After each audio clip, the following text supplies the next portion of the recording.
Standard 12 Hindi medium के इस दूसरे वीडियो में जो हमने लेसन 4 कंप्लीट किया उसकी पहले ग्लोसरी के जो बाकी कीवर्ड्स है वो, और उसके बाद हम अतिरिक्त क्वेश्चन आंसर देखने जा रहे हैं।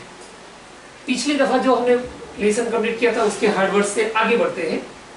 आज जो बढ़ा है वहां से टेकन अबैक, पहला हार्ड वर्ड, वो टेक अबैक क्रियापद का पास्ट पार्टिसिपल फॉर्म है और उसका मीनिंग होता है आघात लगना यानी कि शॉक्ड। दूसरा हमारा वर्ड है टू गेट ओवर यानी कि समाप्त हो जाना, कंप्लीट। तीसरा वर्ड है इंसिस्ट क्रियापद का पास्ट फॉर्म यानी कि इंसिस्ट है मतलब कि आग्रह या तो जिद करना। चौथा वर्ड है बार्बर यानी कि हजाम, बाल काटने वाला इंसान। पांचवें नंबर का वर्ड है बोधर, बोधर मतलब चिंता करना किसी बात की। 6 नंबर का वर्ड है टू सेक मतलब कि हिलना या तो हिलाना। 7 नंबर के वर्ड है अप्रूव, वो एक वर्ब है, किसी को सम्मति या तो परवानगी देना। 8 नंबर है इंटोनेशन यानी कि बोलने की स्टाइल यानी कि छटा। 9th नंबर में पास्ट टेंस है सीम क्रियापद का सिम्र मतलब लगना या तो कुछ दिखाई देना इस तरीके का। 10th नंबर में डॉक्टर का एक प्रकार है साइकियाट्रिस्ट, स्पेलिंग थोड़ा हार्ड है, अच्छे से तैयार करना। उसको हिंदी में बोलते हैं मनोचिकित्सक डॉक्टर यानी कि जो मानसिक रोगों का इलाज करते हैं एज ए डॉक्टर।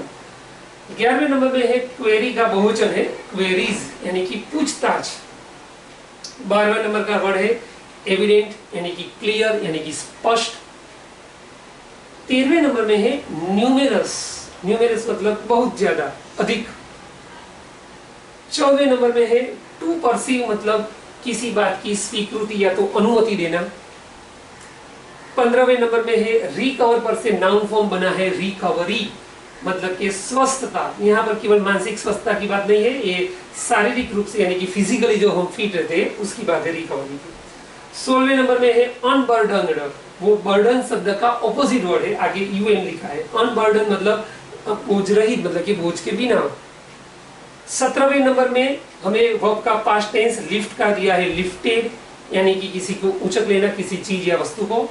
और 18वां हमारा लास्ट वर्ड है आज का स्टन क्रियापद का पास्ट टेंस है स्टन्ड मतलब कि स्तब्ध हो जाना, बहुत ज्यादा आश्चर्यचकित हो जाना। अब अतिरिक्त क्वेश्चन आंसर देखते हैं जो हमारे बोर्ड की पेपर स्टाइल के मुताबिक पैराग्राफ पर से पूछे जाते हैं। तो पहला क्वेश्चन है आज का, व्हाट डिड दे होइस्ट और हाउ, उन्होंने क्या उचका और कैसे उचका, किस तरीके से उचका। तो हमें शुरुआत के भाग में उसका आंसर दिया गया है, वो हम यहाँ से स्टार्ट करेंगे दे से। दे होइस्टेड, होइस्ट क्रियापद का हम पास्ट टेंस करेंगे क्योंकि डी है इसलिए। दे होइस्टेड, क्या उन्होंने उचका था, नानीस बायर यानी कि नानी का सब मृतदेह जो उन्होंने उचका था, नानीस बायर। और कैसे उचका था, ऑन देयर शोल्डर्स, अपने कंधों पर, और अपने कंधों पर वो नानी का सब लेके जा रहे थे, मृतदेह लेके जा रहे थे। दूसरे क्वेश्चन में है what did the author find about Nana, author ने जब पीछे मुड़ के देखा था उस वक्त, तब उन्होंने नाना को क्या करते हुए देखा, क्योंकि वो नाना को अपने साथ स्मशान घाट नहीं ले गए थे, तो उस वक्त वो क्या कर रहे थे नाना। तो यहाँ से मैं लिखना है द ऑथर, फाइंड का पास्ट टेंस करेंगे फाउंड। दैट, ऑथर ने देखा कि नाना क्या कर रहे थे उस वक्त, नाना वॉज स्टेपिंग अवे, वो पीछे अपने कदम बढ़ा रहे थे, फ्रॉम द बालकनी, बालकनी पर खड़े थे वो, इनटू द रूम, और रूम में चले गए। Pulling the door shut after him, और अपने पीछे जो दरवाजा था कमरे का वो जोर से धक्का लगा के उन्होंने बंद कर दिया। उसकी आवाज भी लेखक को नीचे कानों में उसने सुनाई दी। तो ये थोड़ा लंबा आंसर है, ठीक से देख के लिखने का है आप लोगों को। तीसरे नंबर में फिल इन द ब्लैंक्स यानी कि खाली जगह है। क्या बोला इसने, नाना हैड लिव्ड विथ नानी फॉर ओवर डैश इयर्स, नाना नानी के साथ कितने सालों से अधिक उनकी मैरिज लाइफ यानी कि मैरिज जीवन था। तो वहां पर हमें टेक्स्ट बुक में फ्रेंड्स डायरेक्टली आंसर नहीं दिया है, इयर्स पर्टिकुलर नहीं दिए हैं, वो हमें इनडायरेक्ट बताया गया है कि नाना ने नानी के साथ अपनी जो लाइफ टाइम थी वो हाफ अ सेंचुरी मतलब कि 100 का आधा भाग यानी कि 50 इयर्स। तो यहाँ पर हमें 50 या तो आप डिजिट के स्वरूप पर भी लिख सकते हो या तो फिर शब्दों में भी लिख सकते हो 50। ओके, चौथे नंबर का वर्ड क्वेश्चन है what had Nana scene every day. नाना हर रोज क्या देखा करते थे। तो हमने लेसन में देखा कि नाना उस वक्त उनको हर रोज अपनी नानी वाइफ यानी कि नानी का चेहरा वो देखते थे। यहाँ से हमें लिखना है नाना हैड सीन, नानी का चेहरा कैसा था, तो नानीज रेडियंट फेस यानी कि लाल गुलाबी जो उनका चेहरा था वो हर लोग वो देखते थे। तो लास्ट में हमें लिखना है एवरी डे। पांचवें नंबर में प्रश्न में नाना की उम्र पूछी गई है, उनकी आयु क्या थी, हाउ ओल्ड वाज नाना। तो आपको पता ही है पाठ में उनकी एज थी 85 साल। तो हमें लिखना है नाना was 85 years old. Okay, years बहुवचन में लिखना है, ये खास ध्यान में रखना है। छठावां प्रश्न है how would Nana keep क्विबलिंग with नानी। कीप क्विबलिंग मतलब किसी के साथ लड़ाई झगड़ा करते रहना। तो यहाँ से हम स्टार्ट करेंगे नाना वुड कीप क्विबलिंग विथ नानी।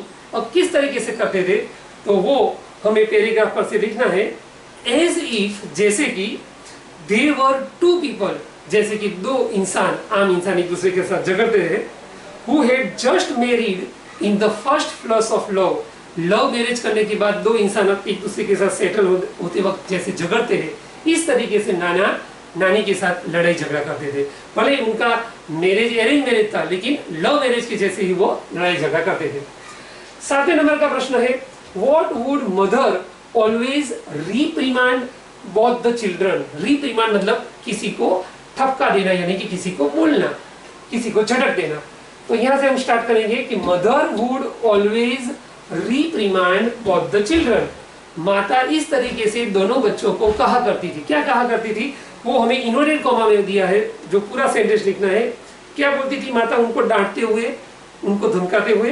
तो माता बोलती थी यू पीपल प्रोवोक हिम, तुम लोग ही अपने नाना को प्रोवोक यानी कि उत्तेजित करने का काम करते हो, उनको उस्केरते रहते हो। And my mother has to bear the brunt, और सहन करने की बारी मेरी अम्मा की आती है, यानी कि लेखक की मम्मी मतलब कि उनकी नानी को सहन करना पड़ता था। फिर तो इस तरीके से जो मदर उनको रिप्रिमांड यानी कि डांट देती थी वो हमें यहाँ पर लिखना है। ओके, नंबर 8 में देखिए व्हाट वुड नानी वूज आउट टू नाना। नानी नाना के सामने क्या बकवास करती थी। वूज आउट मतलब कुछ भी अनसन बक देना मुंह में से। तो हम यहाँ से स्टार्ट करेंगे फ्रेंड्स, नानी वुड वूज आउट टू नाना। अब जो वो बोलती थी वो हमें डायरेक्ट इनवर्टेड कॉमा में सेंटेंस लिखना है, जो नेक्स्ट पैराग्राफ में हमें दिया गया है। तो वो हम लिखेंगे सेंटेंस बी ग्रेटफुल से स्टार्ट करेंगे। बी ग्रेटफुल यानी कि आपको मेरा आभारी होना चाहिए। दैट आई गेव यू 2 ग्रैंडसन्स, कि मैंने तुम्हें 2 पोते दिए हैं। Now for the love of God just shut up, और यदि आप सहज भी ईश्वर में आस्था या तो चाहना रखते हैं ईश्वर पर, तो कृपया अपना मुंह बंद कर दीजिए। तो इस तरीके से नानी नाना के सामने कुछ भी अनसन बोल दिया करती थी। 9वें प्रश्न में क्या पूछा है how would authors father, author के पिताजी मतलब के नाना, ऑथर के पिताजी मतलब कि जो दूसरी शादी उन्होंने पिताजी की थी वो, बिहेव आफ्टर सेकंड मैरिज, उनकी दूसरी की शादी के बाद उनके पिताजी का व्यवहार कैसा हो गया था, किस तरीके से वो घर में सबके साथ व्यवहार करते थे, वो हमें लिखना है। तो हम यहाँ से स्टार्ट करेंगे after his second marriage. His शब्द हमने फादर के लिए ऐड किया है प्रोनाउन के तरीके से। आफ्टर हिज सेकंड मैरिज, अब लेसन में हमें पता है कि उनके पिताजी क्या करते थे, घर में अपनी नई वाइफ के साथ परेड किया करते थे। तो हमें लिखना है कि हिज फादर या तो authors father would parade with his new wife. Okay, तो वो हमें यहाँ पर पीछे ऐड कर देना है। प्रश्न नंबर 10 देखिए व्हाट डिड नानी do after father second marriage. लेखक के पिताजी ने दूसरी शादी रचाई, उस वक्त उनकी नानी ने क्या किया। पहले उनके पिताजी ने क्या किया वो हमने लिखा। अब हमें नानी का बर्ताव लिखना है, बराबर। तो हम यहाँ से स्टार्ट करेंगे आफ्टर फादर सेकंड मैरिज, यानी कि पिताजी की दूसरी शादी रचने के बाद नानी, अब नानी ने क्या किया था तो थोड़ा आंसर हमें देख के वहां पे लिखना है, वो हम इस तरीके से लिखेंगे। नानी फॉट, फाइट का पास्ट टेंस लिखना है। नानी लड़ती रहती थी, किसके साथ लड़ाई झगड़ा करती थी, विथ फादर्स न्यू वाइफ, यानी कि इन दोनों बच्चों की स्टेप मदर, बराबर, सौतेली माँ। उनके साथ उनकी बार बार लड़ाई झगड़ा रहता था जब भी वो आती थी नानी तब। और बाद में एक दिन उन्होंने क्या किया, स्कूप्ड बोथ द चिल्ड्रन, दोनों बच्चों को अपने साथ ले गई वो, scooped both the children and brought them into her house, और खुद अपने घर पे लेके चली गई लड़ाई झगड़ा करने के बाद। तो इस तरीके से नानी का बिहेवियर हमने यहाँ पर लिखा। नाउ क्वेश्चन नंबर 11, प्रश्न 11 में क्या पूछा है, how did Nana behave after nannies death, नानी की मृत्यु यानी कि देहांत होने के बाद नाना ने किस तरीके से अपना बिहेवियर जताया, यानी कि जो बर्ताव किया था। तो वहां पर हम लिखेंगे आफ्टर नानीज डेथ, यानी कि नानी का देहांत होने के बाद। अब नाना ने पहले तो क्या किया था कि पहले अपने गुस्सा जो था वो उन्होंने अपने खुराक पर, यानी कि अपनी जो थाली उनको परोसी जाती थी उस पर वो उतारते थे। तो पहले में क्या लिखना है, नाना टूक out his anger on food, नाना ने अपना गुस्सा किस पर उतारा था, अपने खुराक पर। और बाद में नाना ने क्या किया था, एंड देन ही इम्प्रिजन्ड, यानी कि उन्होंने अपने आप को कैद कर लिया था, then he imprisoned him into his bedroom, वो अपने कमरे में ही ज्यादातर पूरे रहते थे खुद ही। तो इस तरीके से नाना का बिहेवियर हमें यहाँ पर बताना है। 12वां प्रश्न क्या कहता है, वेयर डिड नाना स्टे, यानी कि नाना कहां पर रुके थे, कहां रहते थे, when they had to take Nani's aches, यानी कि नानी के अस्थि, नानी की राख जो कलश में पधराई जाती है, अवे फॉर इमर्जन, इमर्जन मतलब जल में पधरा देना। तो जब नानी के अस्थि कलश को जल में समाविष्ट करने ले जा रहे थे उस वक्त नाना क्या उनके साथ आए थे या तो कहां पर रुके थे, ऐसा हमें पूछा गया है।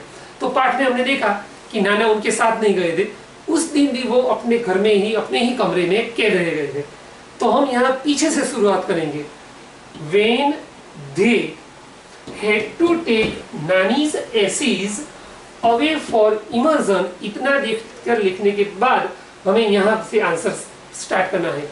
नाना डीड है, इसलिए स्टे का पास्ट टेंस क्या कर देंगे, स्टेड। अब कहां पर रुके थे वो, अपने ही घर में रुके थे, अपने ही कमरे में। तो हमें लिखना है नाना स्टेड लॉक्ड हिमसेल्फ, यानी कि खुद को उन्होंने लॉक कर दिया था, locked himself in his room. Okay, चलो 13वां प्रश्न, why was the author taken aback. आज यहां से हमने स्टार्ट किया, तो आज का जो सेकंड हिस्सा है वो यहां से स्टार्ट होता है। लेखक जो ऑथर थे वो, उनको आघात यानी कि शौक कब लगा, क्या देखकर उनको शौक लगा। तो यहां से हमें स्टार्ट करना है, वाई वाला क्वेश्चन इसलिए बिकॉज आंसर में आएगा। The author was taken aback, लेखक को ज्यादा शौक लगा, बिकॉज कब लगा था, जब नाना कफ सिरप पी रहे थे, और वो भी किसकी, नानी की। Nana was drinking cough syrup of Nani, हाँ वो नानी की तरह ही कफ सिरप पी रहे थे, उसे देखकर लेखक को आघात लगा था कि भाई नाना को तो कोई कफ है नहीं, तो फिर वो सिरप क्यों पी रहे हैं। ओके, चलो 14वां प्रश्न क्या कहता है, what did the author insist to Nana. Insist मतलब जीद करना, यहाँ पर हमने लिखा है आग्रह करना। तो लेखक ने नाना के साथ क्या जीद की, क्या उन्होंने जीद पकड़ी। तो हम यहाँ से लिखेंगे द ऑथर इंसिस्ट का कर देंगे इंसिस्टेड, इंसिस्टेड टू नाना। अब कहां पर ले जाने की उन्होंने बात की थी कि भाई आप मेरे साथ हजाम की शॉप पर चलो, बार्बर शॉप पर, या तो फिर हजाम को मैं घर पे बुला लो। तो हमें यहाँ लिखना है the author insisted to Nana to come to barber shop for hair cutting, या तो बार्बर शॉप में लिखना है तो आप सलून भी लिख सकते हो। ओके, चलो 15वां नंबर का प्रश्न है, हाउ वॉज नानाज इंटोनेशन, यानी कि बोलने की छटा, बोलने का हाव भाव यानी स्टाइल, इंटोनेशन। तो प्रश्न पूछा है कि आंसर देते वक्त, जवाब देते वक्त नाना की बोलने की छटा कैसी थी, क्या उनके हाव भाव थे। तो हमें लिखना है नानाज इंटोनेशन वॉज, नानाज इंटोनेशन वॉज, कैसे थे उनके हाव भाव, कैसी थी उनकी स्टाइल, वो नाक में से बोल रहे थे जैसे कि। तो लिखना है वॉज नेजल, और किसके जैसे बोल रहे थे, लाइक नानीज वॉइस, बिल्कुल नानी की आवाज में ही वो बात कर रहे थे। Okay, now the question number 16, 16वां प्रश्न है, whom did the author call home। Author ने किसको घर पे बुलाया था। तो हमें पता है कि जो घर पे आए थे वो साइकियाट्रिस्ट डॉक्टर थे, मनोचिकित्सक डॉक्टर थे, और उनका नाम भी हमें दिया गया है, तो वो हमें यहाँ पर लिखना है द ऑथर कॉल्ड होम अब पहले डॉक्टर का नाम लिखना है, डॉक्टर केडी काम्बले, बराबर, और फिर डैश करके लिखना है अ साइकियाट्रिस्ट। ओके, डैश करने के बाद वो डॉक्टर का व्यवसाय यानी कि प्रोफेशन आना चाहिए। नाउ द क्वेश्चन नंबर 17 और 17वां प्रश्न देखिए। 17वें प्रश्न में क्या कहा गया है? How did Nana respond to doctor Kamble? नाना ने डॉक्टर काम्बले को किस तरीके से रिस्पॉन्स किया, यानी कि उनको प्रतिभाव प्रत्युत्तर दिया। तो उसके आंसर में हमें लिखना है व्हेन डॉक्टर काम्बले आस्क्ड, जब डॉक्टर काम्बले ने नाना को पूछा तब नाना ने क्या किया था? तो लिखना है हमें देखकर पेज नंबर 39 पर थर्ड लास्ट पैराग्राफ में हमें बताया गया है कि उस वक्त नाना ने क्या किया था। तो most of the time Nana kept quiet, ज्यादातर नाना शांत बैठे रहे। He did not answer most of doctor Kamble's queries, उन्होंने डॉक्टर काम्बले की जो पूछपरछ थी उनका कोई आंसर ही नहीं दिया था। 18वें प्रश्न में है what did Nana not perceive according to doctor Kamble? Doctor Kamble के मत अनुसार नाना क्या मानने को, स्वीकार करने को तैयार नहीं थे। तो यहां से हमें लिखना है अकॉर्डिंग टू डॉक्टर काम्बले, यानी कि डॉक्टर काम्बले के मानने के मुताबिक नाना डिड नॉट परसीव दैट, नाना ये बात मानने को तैयार नहीं थे कि हिज वाइफ यानी कि नानी वॉज डेड, वो मर चुकी थी, वो मानने को बिल्कुल तैयार नहीं थे। 19वां प्रश्न है what was Nana suffering from? नाना किस डिजीज यानी कि रोग से पीड़ाते थे? क्या उनको रोग था? जो मानसिक रोग था उसका नाम हमें लिखना है। तो हम यहाँ से स्टार्ट करेंगे। नाना वॉज सफरिंग फ्रॉम, नाना कौन से रोग से पीड़ाते थे? अ सॉर्ट ऑफ, और वो रोग का नाम हमें, डिसीज का नाम पेज नंबर 40 पर दिया है सेकंड पैराग्राफ में। तो सेकंड पैराग्राफ में उसका नाम है डिसोसिएटिव पर्सनालिटी डिसऑर्डर। ओके, नाम ध्यान से लिखना है, a sort of dissociative personality disorder. प्रश्न नंबर 20 में वॉज नानाज रिकवरी पॉसिबल? क्या नाना की रिकवरी यानी कि उनका स्वस्थ होना शक्य था? और वाई, उसका रीजन भी हमें लिखना है। तो नाना अब पूरी तरीके से स्वस्थ नहीं हो सकते थे, तो हमें आंसर नो में लिखना है। No, Nana's recovery was not possible, या तो हम लिख सकते हैं वॉज इम्पॉसिबल। हाँ, नॉट पॉसिबल या तो इम्पॉसिबल, दोनों में से कोई भी एक हम लिख सकते हैं। इम्पॉसिबल क्यों नहीं थी? बिकॉज, क्योंकि उसके पीछे की वजह क्या थी?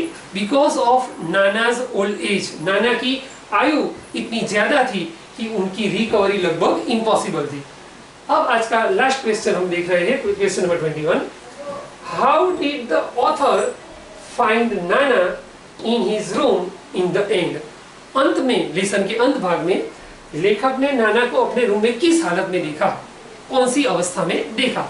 तो हम क्वेश्चन के अंत में से स्टार्ट करेंगे। इन द एंड, सबसे अंत में। द ऑथर, और फाइंड का पास्ट टेंस करना है फाउंड। द ऑथर फाउंड नाना, उन्होंने किस तरीके से देखा था? तो he was wearing dhoti and blouse like नानी, वो नानी की तरह धोती और ब्लाउज पहन के अपने रूम में सो गए थे। तो इस तरीके से यहाँ पर हमने आज के 21 क्वेश्चन आंसर कंप्लीट किए। यहाँ पर हमारा पूरा लेसन आज कंप्लीट हो जाता है। Okay friends.